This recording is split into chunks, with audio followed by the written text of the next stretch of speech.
অনুরা, খুলনা টাইগারদেরকে তো পিটায়া পুটায়া ছাল উঠায় নিল বরিশাল।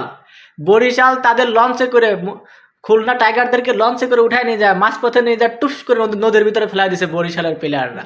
5 উইকেটে উইন বরিশাল, 5 বল হাতে রেখে তারা ম্যাচটা উইন করে নিছে।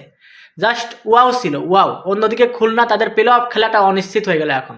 এই ম্যাচটা জেতার দরকার ছিল, মানে মাস্ট উইনিং জেতার দরকার ছিল খুলনার, কিন্তু খুলনা জিততে পারলো না ম্যাচটা।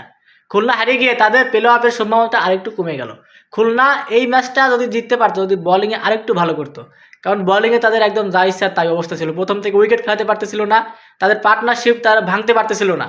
এই জন্য তারা চূড়া খায়া গেছে, পিছন মারা খায়া গেছে বরিশালের কাছে। বরিশাল সুন্দর করে পিছন মারি দিছে। বরিশাল যদিও কোয়ালিফাই আগে ম্যাচেই করে ফেলছে, এই ম্যাচ তাদের হারলেও কিছু হইতো না, কিন্তু তারা তাদের উইনিং ধারাবাহিকতাটা ধরে রাখছে। বরিশালকে হারাতে হলে আরও যে শক্তিশালী টিম বানাতে হবে খুলনাকে, তা খুলনা এখনো বুঝতেই পারেনি। এই জন্য খুলনাকে ধরে পিছন মেরে দিয়েছে বরিশাল। তাই বরিশালের মনুরা, তোমরা এখন চিল মোডে থাকো, চিল করো, চিল। আর খুলনার ফ্যানরা, তোমরা আরামসে সুন্দরবনে গিয়ে লুকায় থাকো।